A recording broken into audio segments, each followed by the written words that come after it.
painting a yellow flower. I am working on a Fredericks. This is a watercolor canvas board. I've pre-painted my background in a periwinkle blue. I've drawn everything out just so you can see how we get started with this. Drew it out on a piece of tracing paper, taped that to my board, and then used white transfer paper. All you do is slide your transfer paper under. Now you can freehand if you want. Don't use a regular graphite pencil if you're drawing on canvas for acrylics. Oils, it's fine, it'll blend out. But for acrylics, if you were going to draw, you would paint your background first and then use a white charcoal pencil. Generals is my favorite to draw everything out, because it erases in a way that graphite is not, plus it shows up in a way that graphite is not. But all you do is stick that guy under there. There is my transfer paper, and you can just trace right over it, and then you've got your line drawing. And when you tape this, you want to make sure you're taping it at both ends. Don't just tape it in the middle, because if you're in the middle, the thing's sliding, your line drawing is not going to be accurate. Now, the reason that I'm working on a Fredericks watercolor canvas board versus just a normal canvas board is these are super, super smooth, like really smooth. So for getting smooth blending, for getting fine detail, clean edges, this is the way to go. The rougher textured canvases are good for certain techniques, but for the techniques that I'm showing you tonight, where we're getting that smooth blend, like nice, well, smooth blend and smooth lines,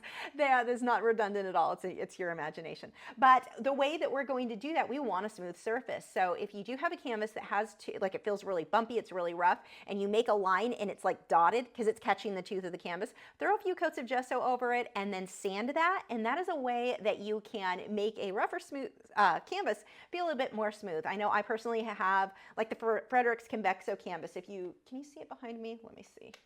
No, well, you kind of can. Right there. You see part of it. My Fredericks Convexo canvas.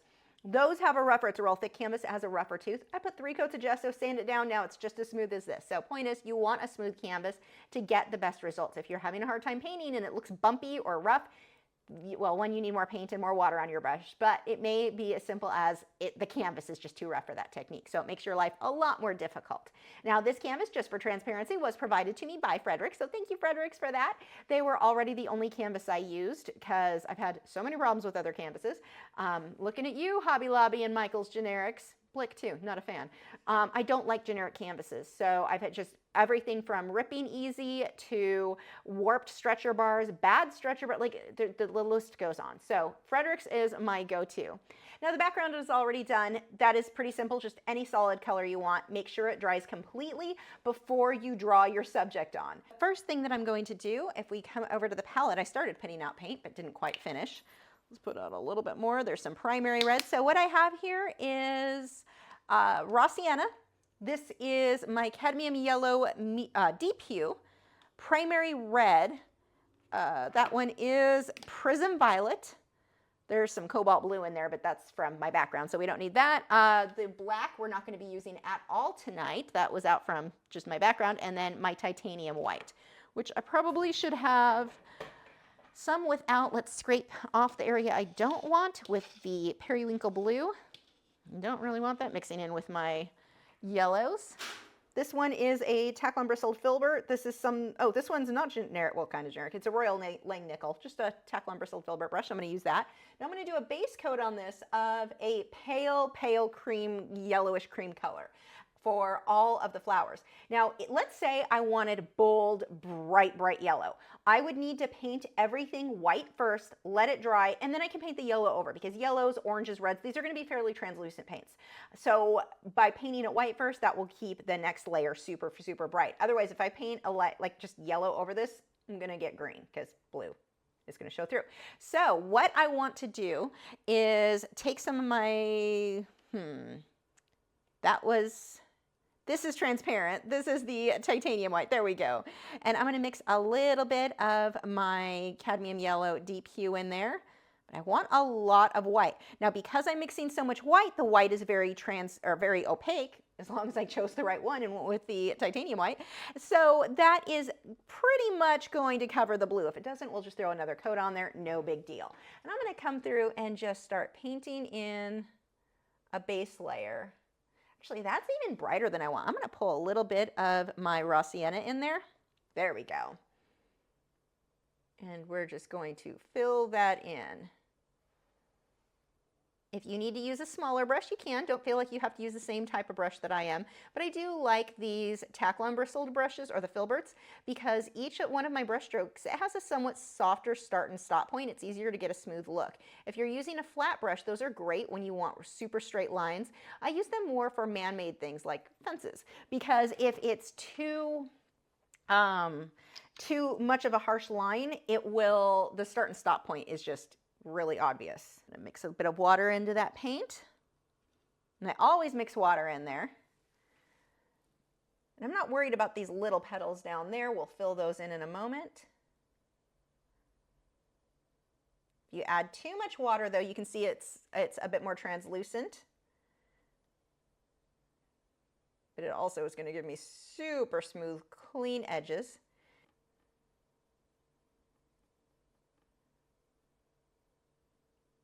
I have not quite figured out a way to make that whole international shipping thing work, because drama.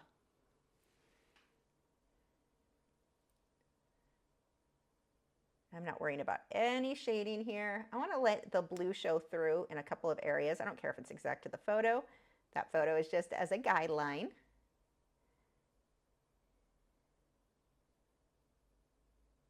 Now notice that this petal goes right off the canvas. Make sure when you're painting something, you either want to be within an inch, like farther away than an inch from the edge, or go off the edge of the canvas, one or the other. Don't have to where something just barely touches, like you've got like a quarter of an inch there. It's gonna look weird. It draws the viewer off the canvas. Now you may be thinking, well, wouldn't that petal draw them off? Weirdly enough, not as much as having a subject just barely touch the edge. Especially once we start shading that.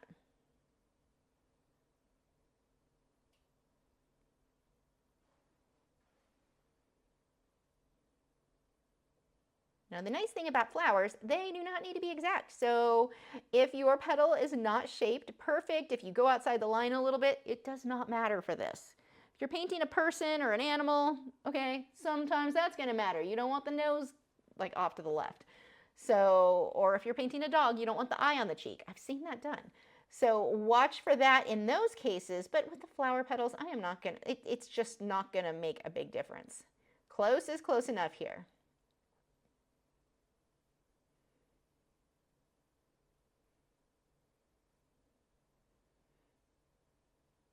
Now do make sure that your background, that blue or whatever, purple would be really pretty with this, make sure it's completely dry before you start painting this layer in. Otherwise you're going to make a hot mess.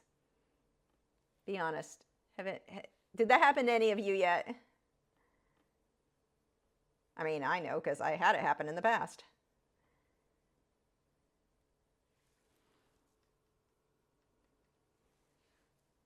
And then this last big petal.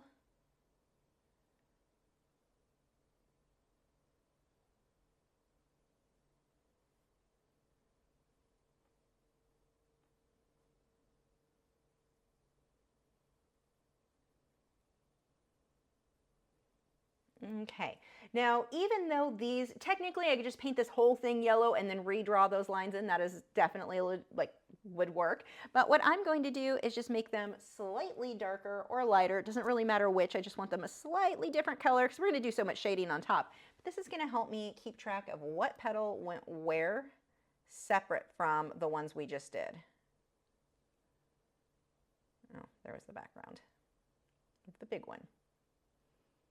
If a little of that blue background shows through on the lines on the edges, totally fine.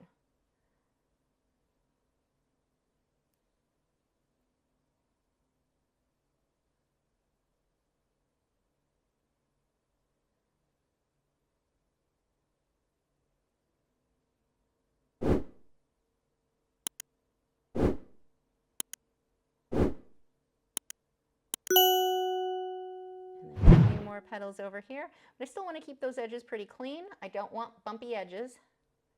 That's not cute.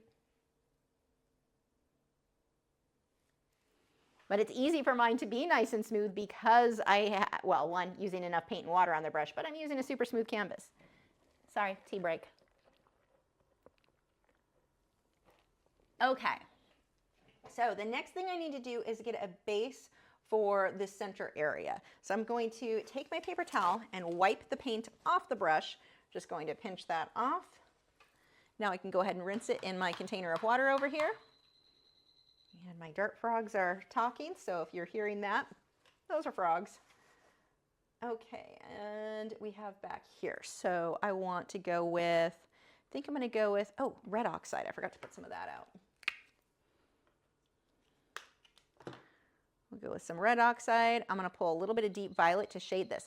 Now, one mistake that a lot of people make is they think that if I need a color to be darker, just add black. That can work, but it's not always your best choice. In this case, purple is going to be a much better choice. If I add black to the red oxide, I'm going to get a more brown color than what I want. So I'm just going to fill this in so that I've got a dark base.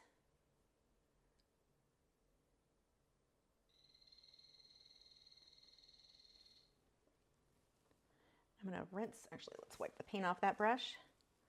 And I'm going to rinse that and just smudge my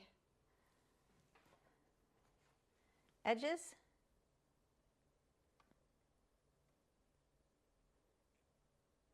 So just kind of a soft line that I'm not sitting there fighting against. And while I'm here, I may as well go ahead and paint the stem on. And actually for the stem, I pulled out green, but I'm going to use the same cobalt blue I used in the background and mix some yellow in with it. Kind of an olivey green, so we've got some white thrown in there and some raw sienna. It's a very soft, it's not like in your face green. And what I'm doing is I'm mixing from colors that I've already used. That is not in focus. Let me fix that. There we go. Okay, so what I've done is I just pulled, it looks like periwinkle, the purpley blue in there, but I pulled some of my, that is cobalt blue, that's the blue I used in the background, and with that blue I had mixed purple, that's why it looks that way. But I'm pulling some of the same yellow I'm using on the flower. What I'm doing is guaranteeing that this green just works with this piece. I'm using the same colors everywhere else versus just pulling out a random green. This is going to have a more olivey green look. Oh, I guess I should actually hit the right camera here, huh? And we'll do shading on top of that, but that gives us a nice base. So not bad for a few minutes there. We've got a good base. Now we'll start doing all of the shading. So the first thing I'm going to do is rinse my brush really well. And now I'm going to use the hairdryer to dry this. And you want to make sure this is completely dry, because if it is not, it'll pull some of that up. If you touch it, it feels kind of tacky. Go ahead and let that set a bit.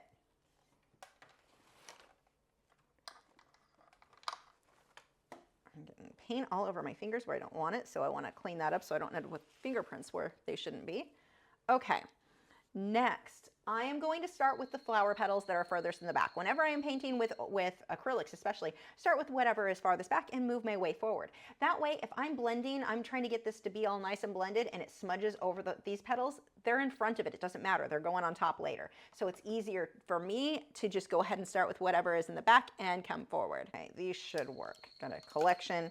I've got a cheapo generic, just a round, and then 2 small filberts.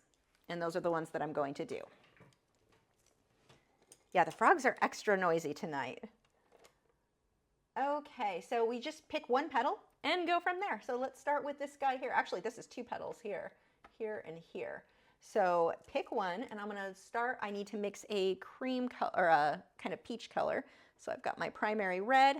Let's grab some yellow and some white. Now, if you haven't already, you can download this reference photo from my website. I've also included some color swatches to make it easier for you to match the colors that we're actually using in this photo. And it's not that they need to be exact, but sometimes it can be helpful to see some of the colors in a big swatch that we're trying to get. Get some more red in there. Not too much white, and it will be very pink, so let's throw some more yellows in there. And red.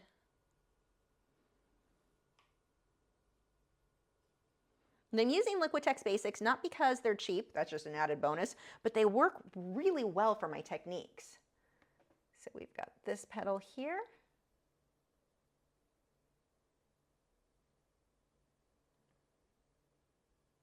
And we've got some darker areas along this edge. And some streaks. Let's fix that there.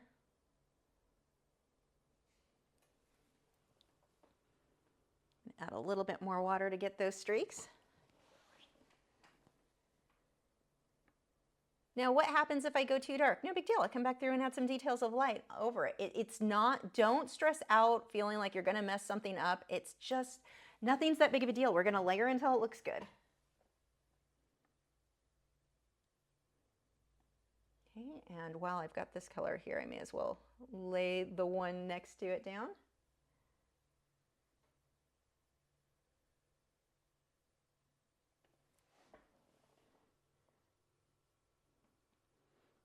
Now, normally I tell you guys to do one petal at a time. And yeah, to an extent, I'm gonna, just for time's sake, I am going to do this layer sort of that I need this color throughout everything to start mapping out where my lights and darks go.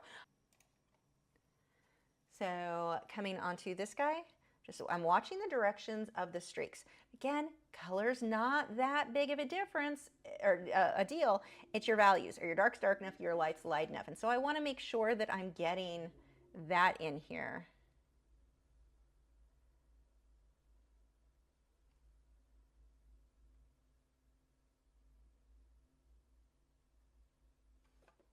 And we've got some darker areas here, and some of this is going to have more purple pulled into it. I'll go back and forth.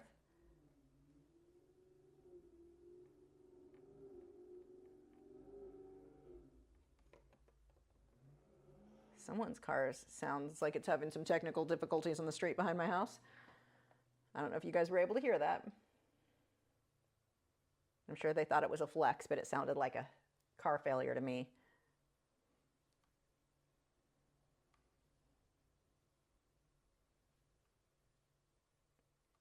We've got this shadow in here, and it looks, you want to think of this as abstract shapes because right now this looks horrible. It's supposed to, it's fine, it's going to be good. But it's going to look horrible right now. If you're too afraid, like if you're expecting everything to look good every step of the way, you're not going to have fun and your end results, you'll probably give up before you finish. So don't be bothered by the fact that this is not a pretty stage. See how I'm curving these lines? That is really important in creating that three-dimensional look.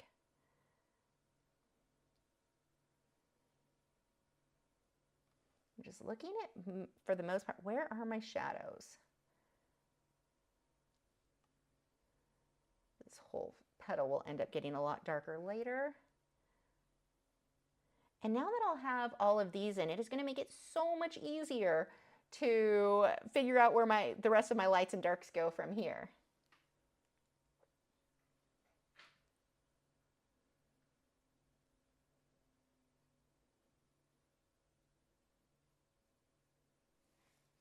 Okay, now we're going to start making this flower look better. I don't really need to dry it. It's fine where it's at. Let's see. I want to go much darker. I'm going to pull in a separate batch. I'm going to use some of my primary red. You can use any red. I'm telling you it's primary red just because that's what I have out. It's what I happen to grab. Use whatever you've got. I'm going to throw in some of my, that is the Prism Violet. And let's grab some red oxide. A bit more red in there.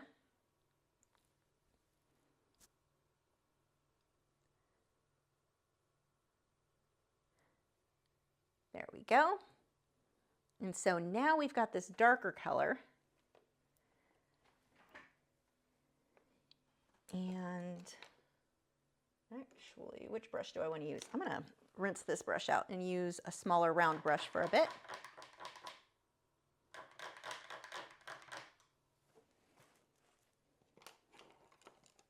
So I'll start having a little bit more control using this little guy here. And I'm going to thin that with water, as always. If you don't have enough water, that is not going to flow nicely.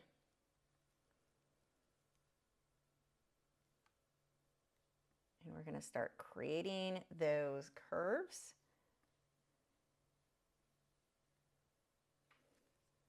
Actually, let's switch over to, I'm going to use this. Actually, no, I'm going to glaze that. Okay, I changed my mind. I'm going to keep doing what I'm doing, getting some details, and then I'm going to glaze color over a lot of this after this layer dries. So many different ways you can get to the same end, so I'm always just trying to think which is the easiest way. What's going to make things easier for you guys? Or for me, too.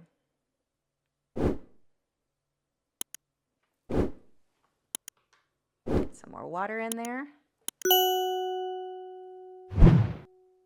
That line was starting to look bumpy, so that lets me know I did not have enough water on the brush. Now, the trick with this painting, this flower, to make it look really good, it's that high contrast. It's not just a flat one shade of yellow. And when you first look at it, that may be what you think. Oh, it's yellow. Yeah, look at all the values in here. Look at the lights and darks. This is what we're really getting in there. And all of the shadows, the darkest shadows, are going to be created with that violet, that purple color, not with black. You start throwing black in here, and you're going to muddy that up. This black I use for shading some things. This is just not one of them. Whenever you're using yellows and oranges, I try to avoid black if at all possible. Now, there are sometimes, like a clownfish, you're going to have black up against orange because that's just the nature of those guys. But if I can do magenta instead or purples instead, I am definitely going to go that route.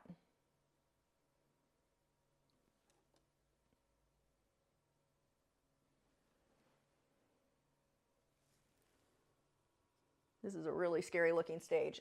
Trust me, I know. I mean, it's not scary for me because I know what it's going to come out like. But if you're new to painting, you may be looking at it going, oh gosh, don't give up, keep going.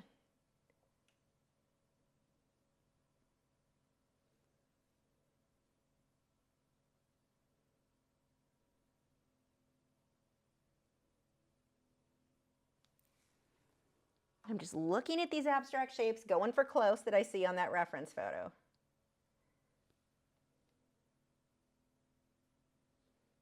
Some of these definite lines in here.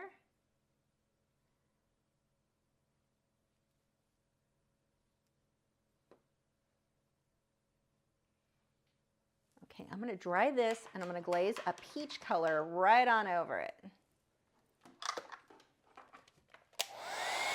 I don't want to mix white. You may be tempted to think peach, you need white.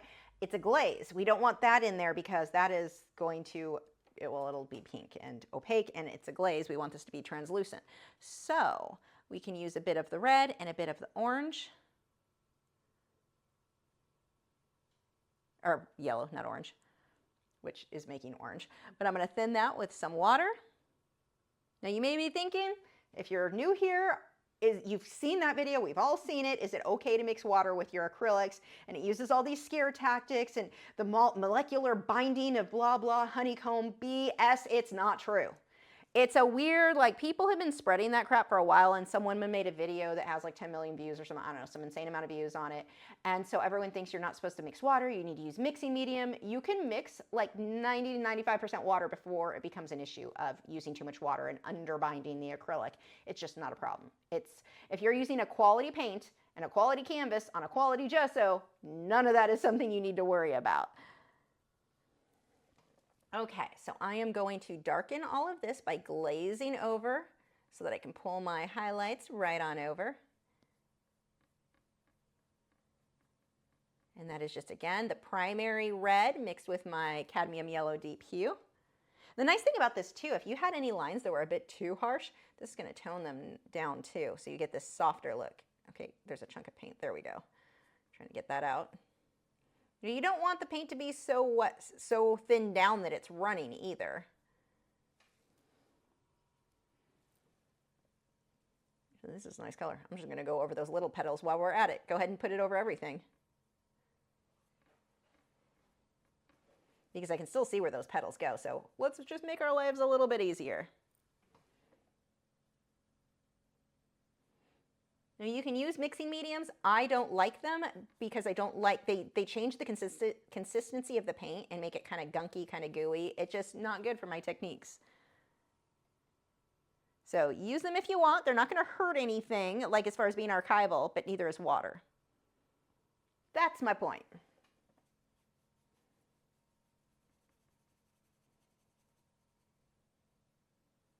And this is one of the things I love with the Liquitex Basics. They're so translucent. When you're doing these glazing techniques, they're wonderful.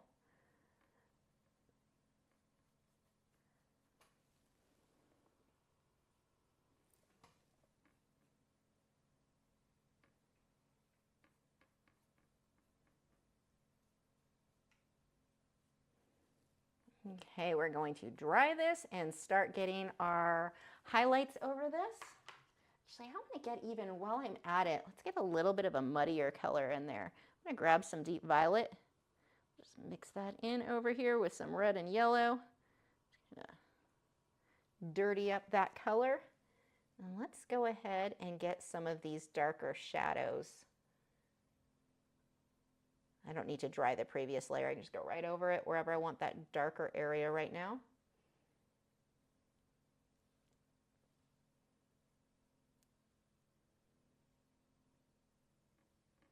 Even some of these guys will be a little bit darker. I can throw that on there.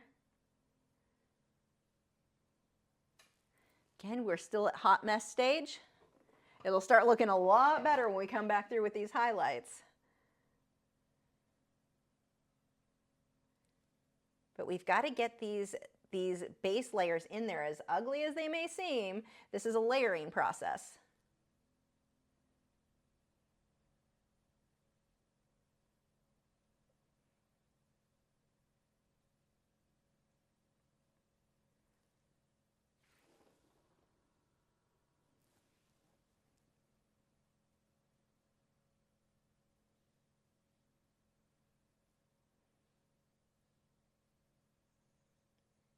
And if our dark areas are not dark enough, those bright areas are not going to stand out the way they need to. So you want to make sure you're getting good contrast. Let me dry that. And then now we're going to come onto these lighter cream areas. Okay, which brush do I want to use? I think I'll use this guy.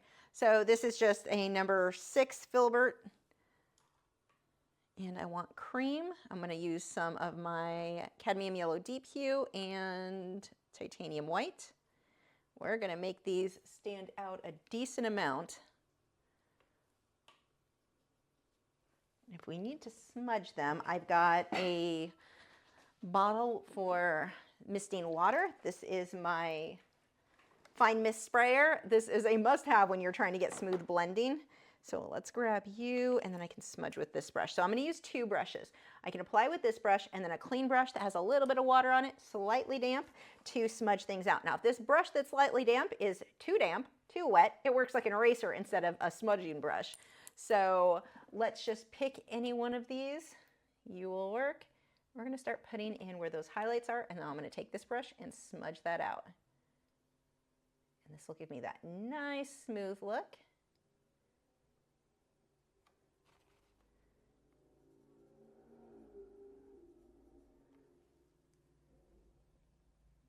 I've got that paint on there a bit too thick. I'd almost be better off switching over to a round brush.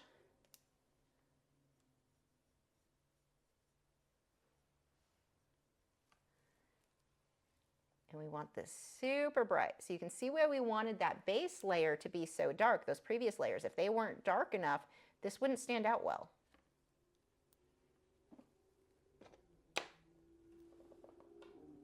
Okay, that's getting really annoying. Someone is just racing back and forth, which is super unsafe because it's really dark in that area and there's no sidewalk. So if they're pedestrians,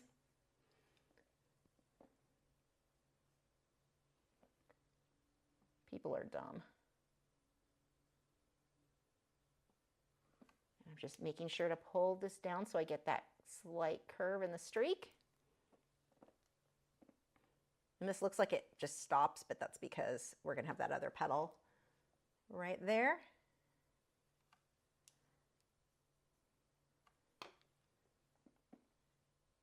Right around that edge, just nice and bright. Now this inner area, I'm going to have to pull a definite, like a glaze of yellow over that to make it really bright, but I just need this first that has the white on it so it'll stand out enough. That will make more sense when I do it in just a moment.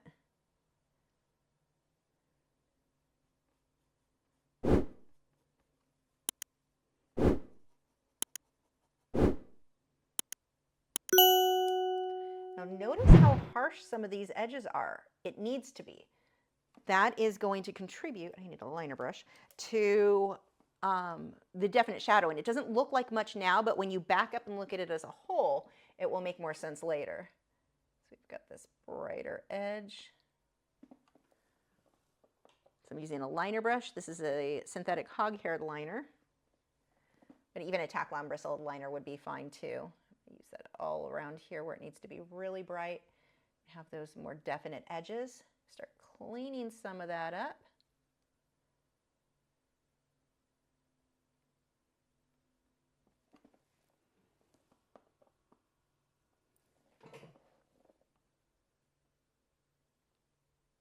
Right along that edge. Remember, with your brush, the harder you push, the thicker your line will be. So like here, where I want that really thin line, I am not pushing hard with that brush. If I push harder, I get the thicker areas.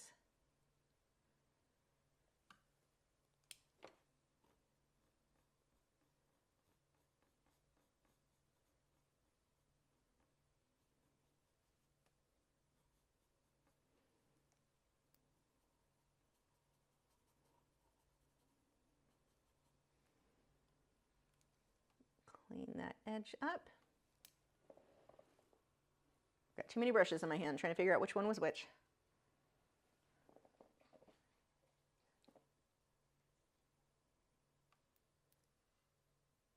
So we've got this really bright area here. We're going to pull right through there.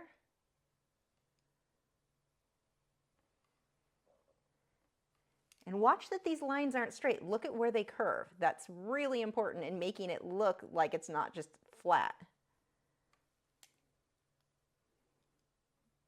Get a bit of a highlight down here. And if this brush gets to where it's just too bumpy, it's not really smudging things, get it wet again, just a little bit more water.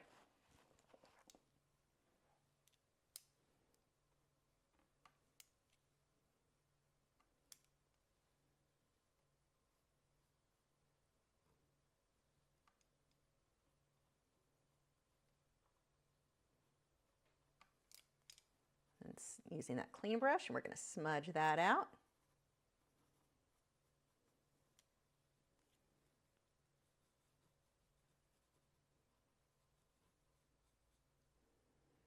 And if you need to, turn your work upside down. It'll help you to notice the abstract shapes more as abstract shapes. When you've been sitting here looking at this for an hour, your brain's like, I've got this, I know what it looks like, and it doesn't. Flip it upside down, you'll start noticing things and shapes that you really weren't catching before.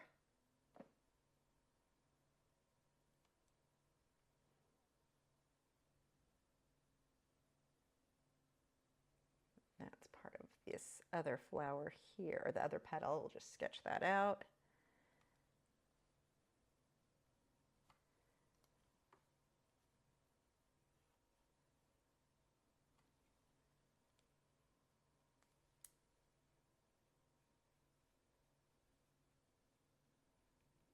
Look how high that contrast is. That feels scary at the time, but when you back up and look at it, that's when it'll all make more sense.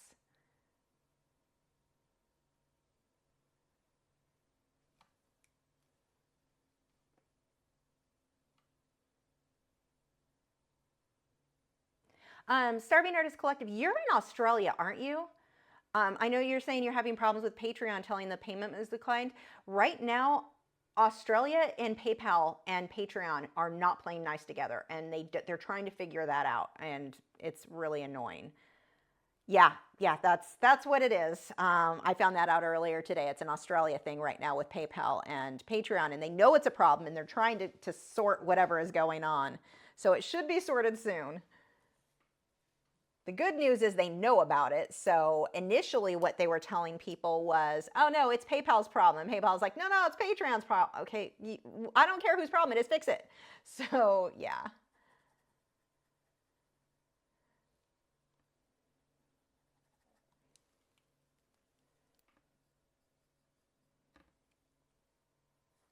But just know it's not you, nothing you've done, nothing, it's a known issue at the moment.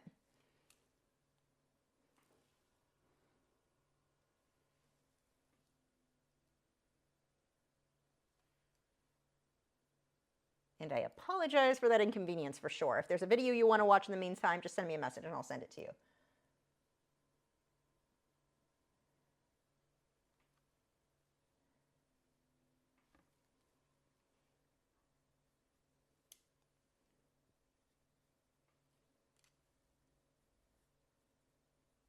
Now, speaking of Patreon, this is the last month you can sign up at my current prices. The prices are going to go up October, beginning of October, end of September. So make sure though, whatever tier you're on, if you start having problems with your payments, don't cancel and sign up again, because it will sign you up for the new one. We need to fix whatever's going on with your current subscription, because once that change happens, I will not be able to put you back at the lower old prices. It would default to the newer ones. So just a quick thing, because I know some people will cancel and re-sign up on Patreon when there's a problem with a card or whatever. You don't want to do that. You want to keep your current account, your current membership. We just need to sort through whatever is happening with those payments when that does occasionally happen. I am not trying to raise the price on current members.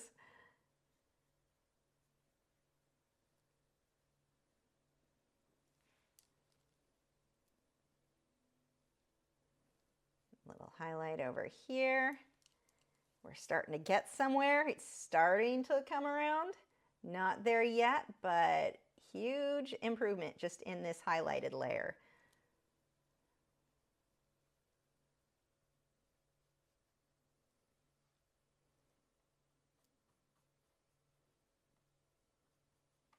A lot of this right now that I have cream is going to have a bright yellow, a bold yellow glazed over it. But I have to get this bright color first that has more white mixed in before that yellow will be yellow enough, if that makes sense. It'll make sense when I do it. But if I just did yellow over those darker colors, it's not going to be nearly as bright as what it's going to be because I did it this way first.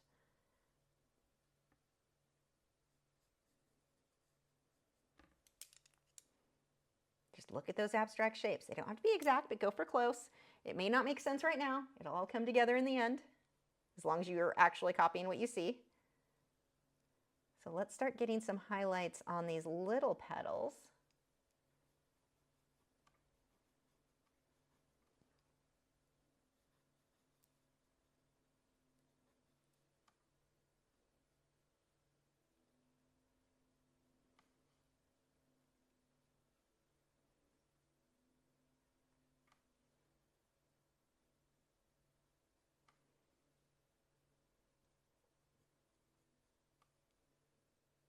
These are just these little guys.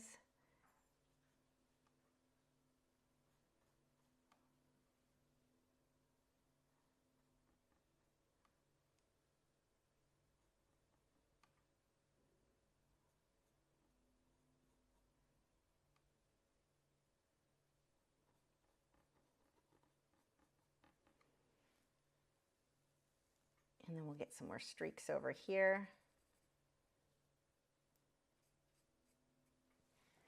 Okay, now let's see, what do I want to do next? I've got that brighter yellow. What else needs the bright yellow? Oh.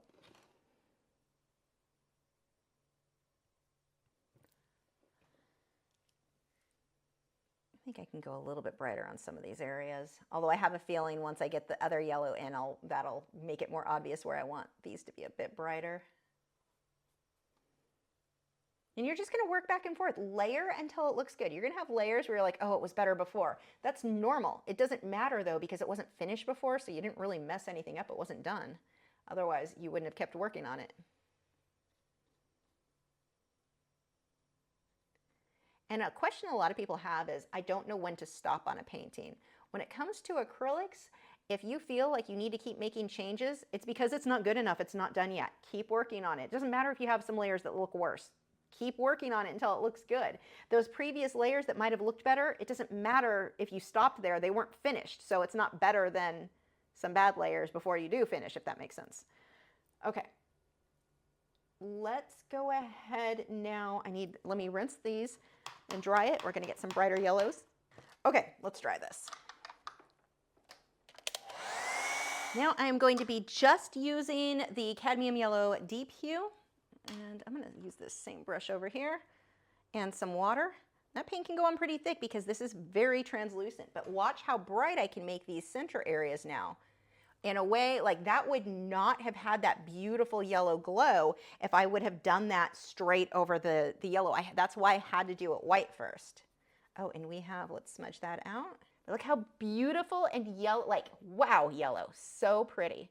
Like here, see how if I put it over that, you barely see it because, I mean, it tints the color, but you're not getting that bold yellow like you do if it goes over the areas where I put the white first. This is why I did that.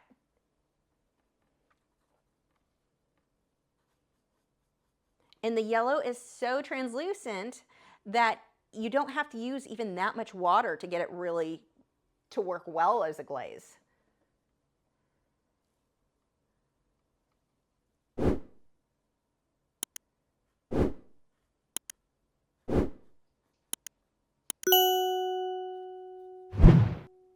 too much of the bright yellow over here. It's more down in this area, a little bit here.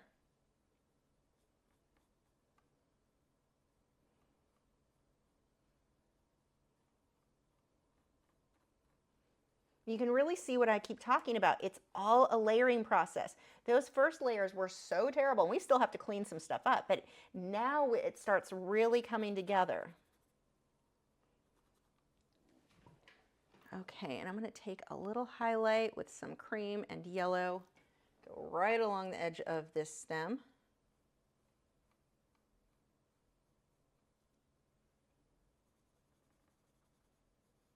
I may glaze a little bit of an olive green over that highlight where it's a bit too much. But that works for that layer. And now I want to start, I'm going to dry this. I'm going to start taking some violets and oranges and start defining some of these inner petals now. We'll get some highlights on those. So I've got some red oxide, and let's see, we've got some red in there. We've got some of the prism violet. I'm just mixing a bunch of these colors just to get my darks. And I'll use a clean, this is just a really small Taklon bristled filbert to smudge things out. So I'm going to pick areas that need to be defined, but I don't want to just outline things either. So what I'll do is take an area and then figure out where it can soften out. Just smudge that a little.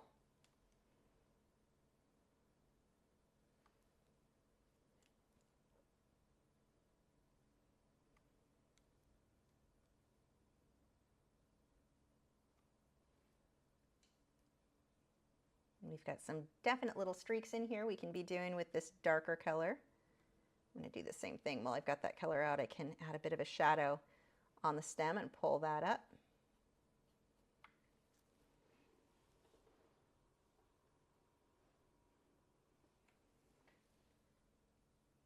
And we've got a shadow in here where these little petals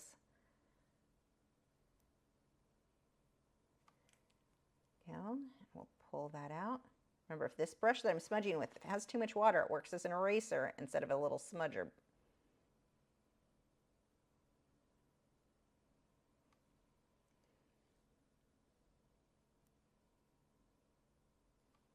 And I'm just going to smudge that little line into that petal.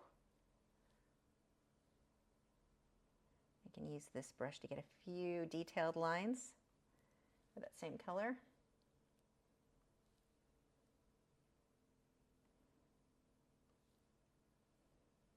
We've got some detailed lines in there. I'm just going to soften those out. Same thing, I'll soften these just a bit. Now the softening and smudging only works if that line is still wet. If it starts to dry, that is not going to work for you.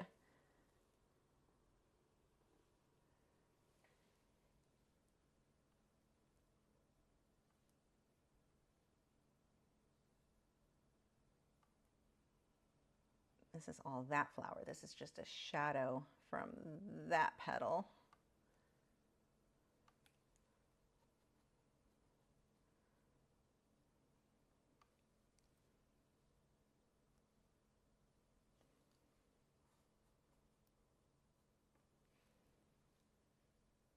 And I'll come back through with some more details with the brighter highlights too.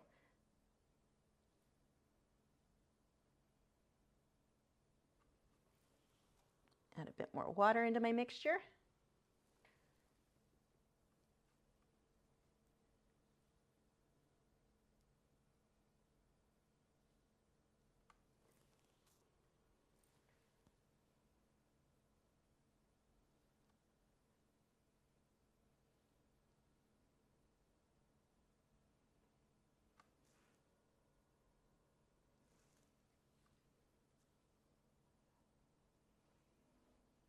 Remember, it doesn't have to be exact. It'll still be pretty. Just go for close.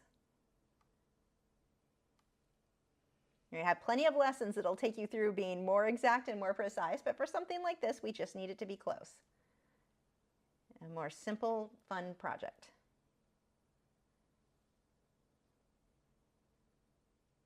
A little shadow under there.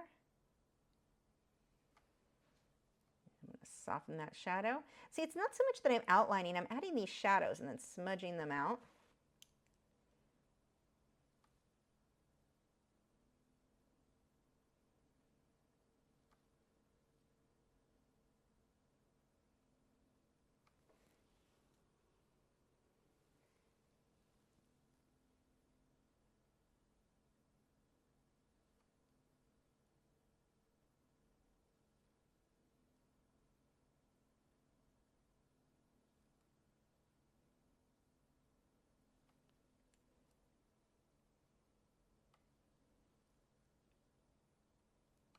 You can see this color is not exact to the photo for that shadow. It's okay, as long as it's dark enough. That's what I care about.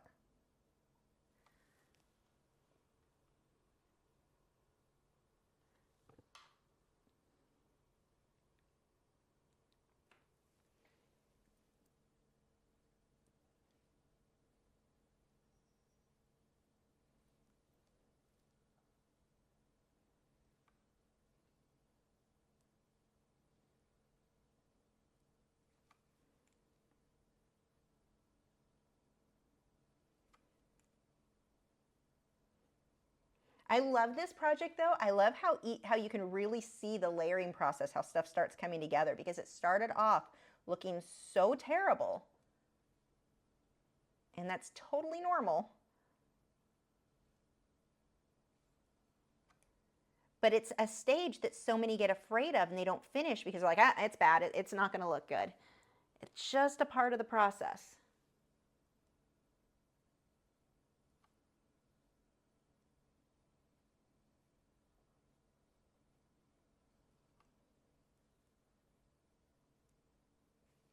See, that line's a little bit harsh, so all I'm going to do is just smudge that out a bit.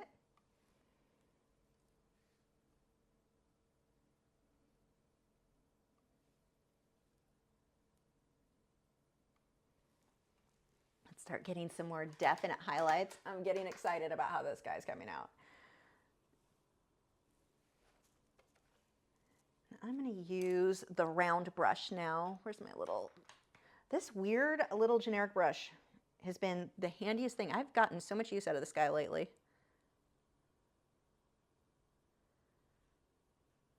So I'm mixing a little bit of that cream in with it so it's not too bright white.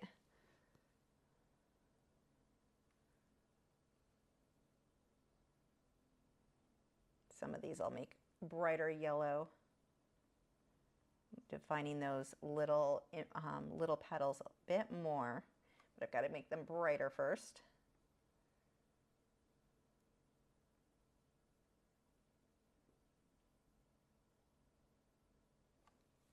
Smudge that. That line's going to be harsh even when I glaze the yellow. There we go.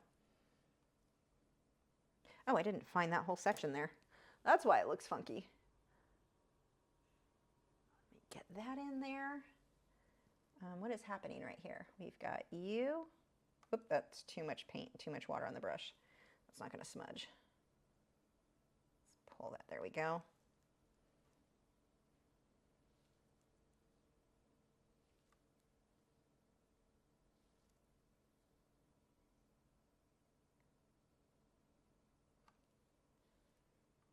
And then we've got the highlight in there. A little bit of a highlight here. Let's get some more highlights in there. I'm going to switch over to this guy and smudge with, this one's too wet. Let me dry that off on a paper towel. So we've got some highlights in there. I want to start really getting that brightness. We really want that contrast now.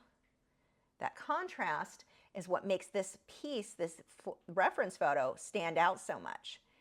It's not that it has so much detail, it's that high contrast with the lights and the darks. So make sure that you're not afraid to hit those, because that's a normal fear, by the way, to be afraid to make your high contrast. But don't be afraid, because that's what's going to make this look so good. It's not about having the perfect detail. It's about getting those really bright brights, those really dark darks. That will make such a difference on this piece.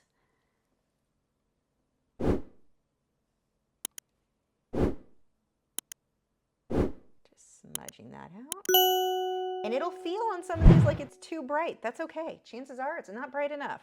Whatever it is you're doing, usually most people don't go bright or dark enough because it's scary. It feels safe to keep everything in that mid-range. But these bright, bright highlights that I'm adding in here, these are going to make a huge difference in that end result. Now, some of these bright highlights are going to have yellow glazed over them, but they'll still be bright yellow. This isn't straight white. There's a bit of yellow mixed into that. The yellow, cadmium yellow deep hue and the raw sienna.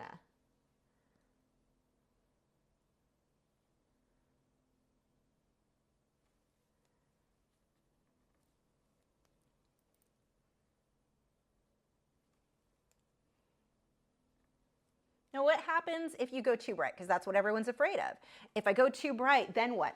Glaze over it and tone it down and do it again. Like, it's no big deal. It's an acrylic painting. You know, when you're getting into colored pencil and some other mediums, yeah, you hit a point where you can't get more layers. That is not a problem with colored pencil or with acrylics. So don't be afraid to make mistakes. It's so easy to fix them.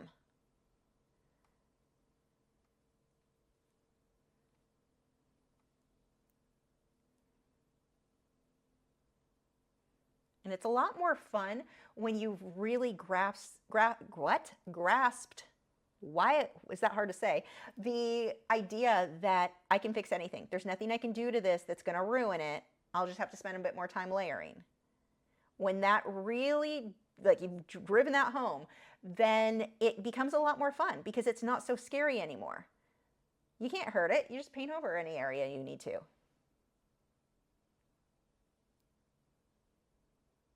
And once I always see that with students. When you finally get over the fear of messing things up, oh my gosh, not only is it more enjoyable, your work starts getting so much better because you're not afraid of messing it up. So you're more likely to take a risk. Try something a little bit brighter, a little bit darker. And sometimes you'll try something and it was a terrible idea. And now you know that. Like, you fix it now. It's no big deal.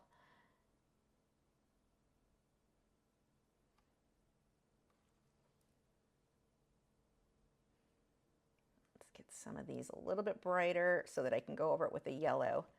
Again, right now it's going to look too white, but that's okay.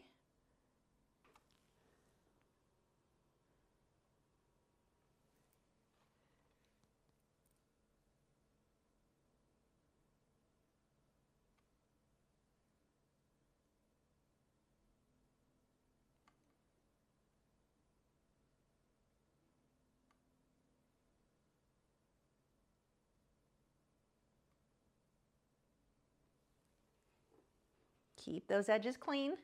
We don't want fluffy flower petals.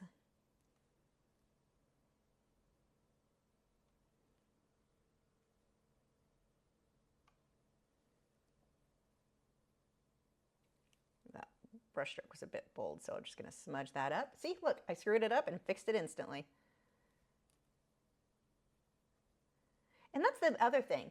You want to make mistakes now because if you're working on a big project, let's say 5 years down the road, you've never made a mistake. Everything's always been perfect.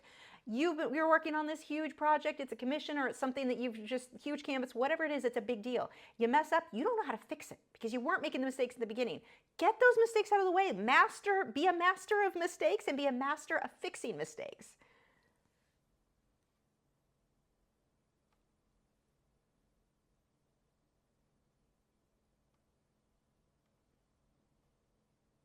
I think being confident in your brush strokes makes a big difference in the work too. But how are you confident? By not being afraid of mistakes, by knowing, hey, I've made that mistake before. I've made every mistake possible. I know how to fix it.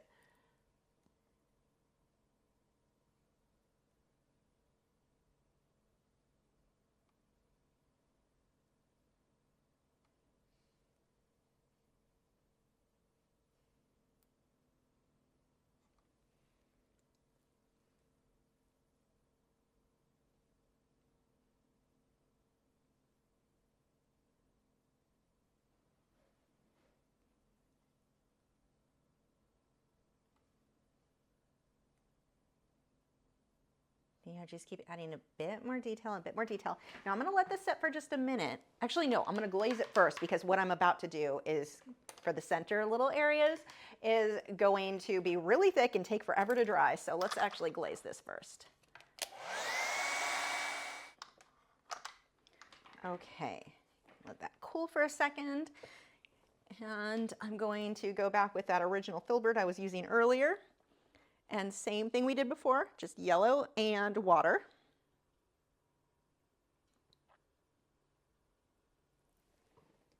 And these inner areas that need to be brighter.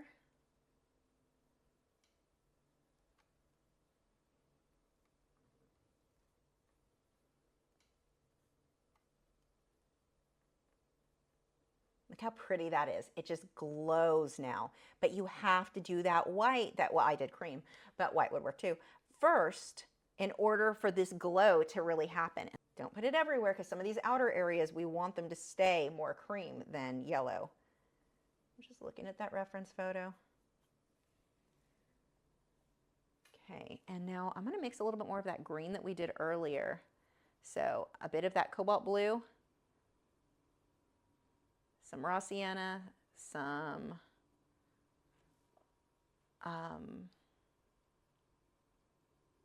the cadmium yellow deep hue. My brain shut down. And I'm going to put a little bit of that in here. I'm going to glaze it over some of the stem. There's a few areas in here that are just a little bit more muted. Not too much. And it's the same color I used on the stem. I don't want to go crazy with this.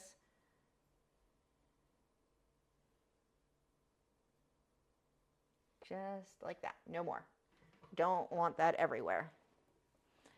It's more obvious in person than you're seeing there. Okay, what I want to do now, I am going to take advantage of the back of any one of these brushes, has a nice little round bit, and we're going to get some dots in there. But first I need to mix the paint. I do not want to thin this paint down with a ton of water though, because then it's not going to work. This needs to be thick to work. So we'll get some yellow and some red. I've got some, and I am putting this on there very thick.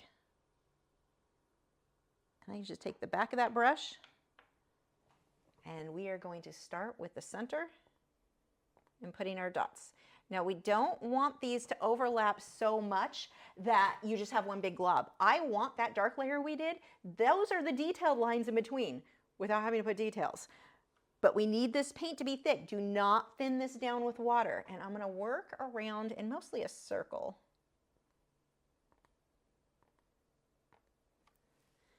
And as I get further out here, I'll add more red. So right now I'm still more with the oranges.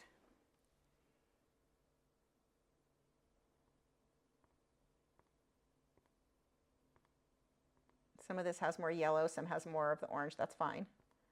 Variation is our friend here.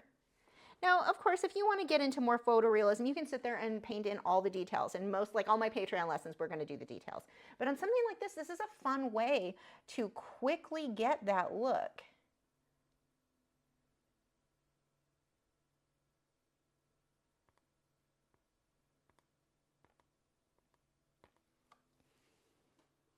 Make sure that dark stays put though. Don't cover all that. Like some of this I need to keep reloading.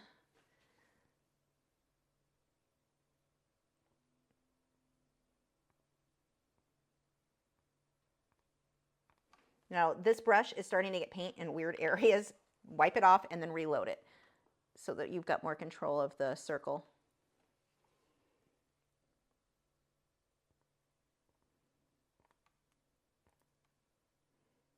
We can get a little bit bigger as we move out. And I'm going to start using more definite red.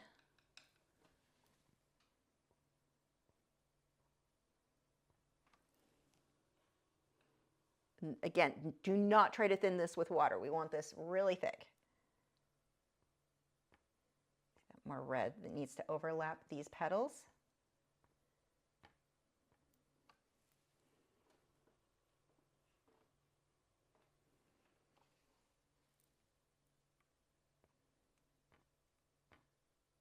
And these ones I'm actually pulling the brush because they're I'm basically painting with it. I'm using it almost like a palette knife. Scraping that along there because some of these are not perfect circles, especially around the edge where it changes perspective a bit.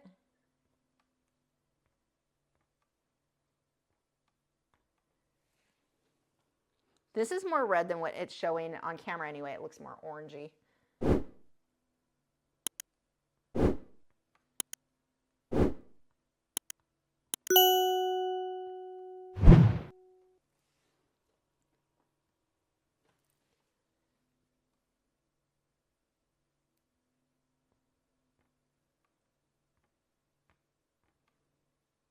But it gives you so much of this texture, not just, I mean, you can actually touch it when it's dry. It'll be a bit bumpy, but it gives you a lot of texture visually, with like very, very quickly. I need some of this to be a bit lighter.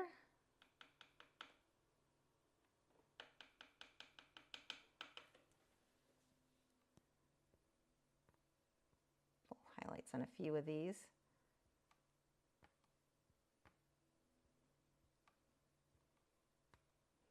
Because we don't want them to all look the same.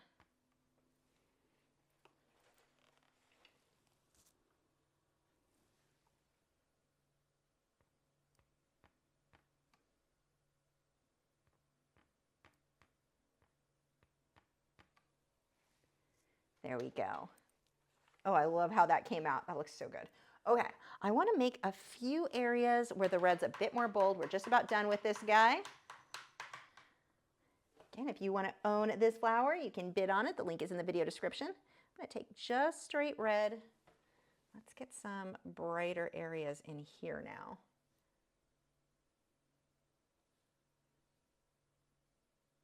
Oh, that's such a pretty color. It looks a little bit more orange for you guys. This is definitely more red. I'll see if I can adjust the color in just a moment here. Too red. There we go. We'll just tone that down. There we go.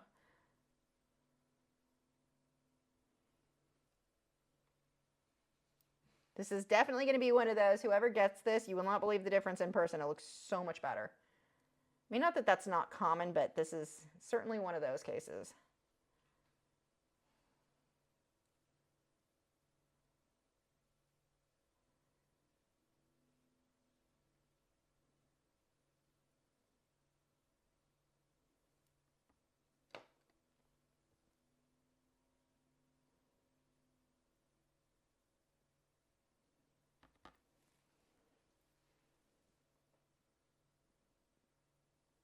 A little bit on some of these inner flowers just to separate them. I call them flowers, inner petals. Why are words so hard for me?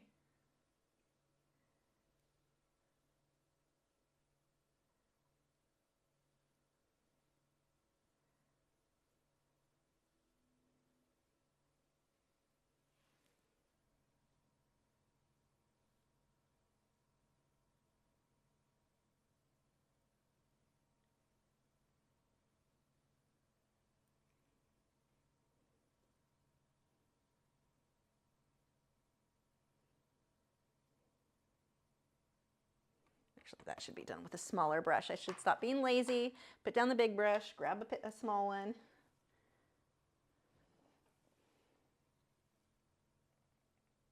Oh, hey, look, it works better. Who would have guessed?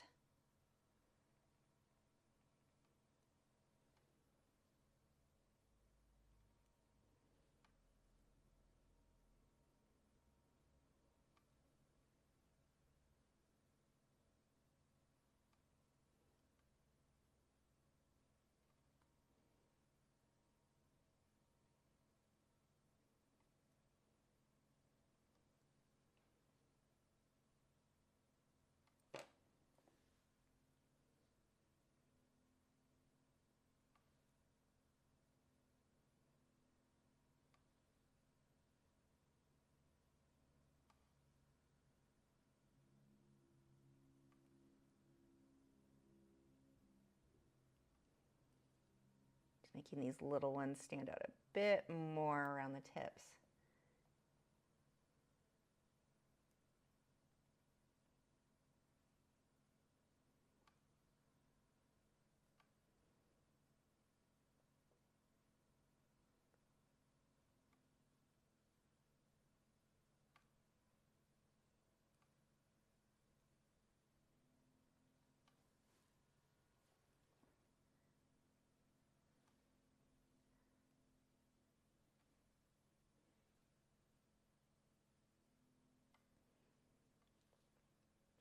few more of these definite highlights.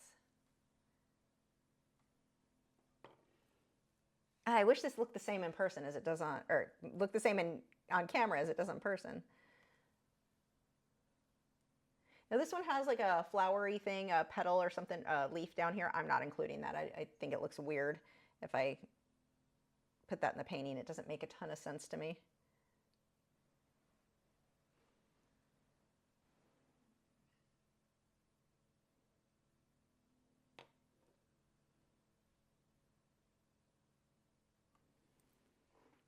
This is a General's white charcoal pencil, and I can actually write my name so it looks just like my signature, if this is something you struggle with. Now, over the years, you'll hit a point where you don't need to do this anymore. This is just a little trick while you're getting used to writing comfortably with a liner brush. Now, I'm just gonna take my liner brush, and I'm gonna use one of the same colors that I used in the painting, so we'll just go with the cream. So I'm gonna add a little bit of brown sienna to it, so it's not too bright. And you just trace over what you did. Now, the trick here is that your brush, well, one, I need to thin this paint with some more water so it'll flow, but you'll make a line, lift the brush, and then connect the other line. Lift it, connect this line. If you try to do it in one movement, it's gonna skip, it's not gonna come out right. So like half circle, well, I need more water again.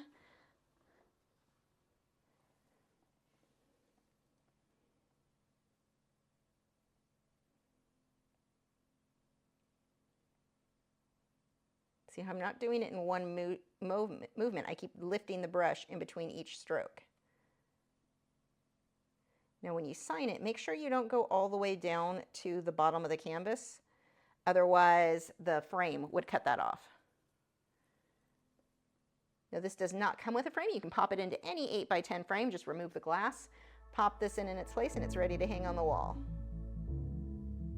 This one, I have to angle it weird because of how bright the light is, but that gives you a pretty good idea of what this painting looks like. It is so pretty in person.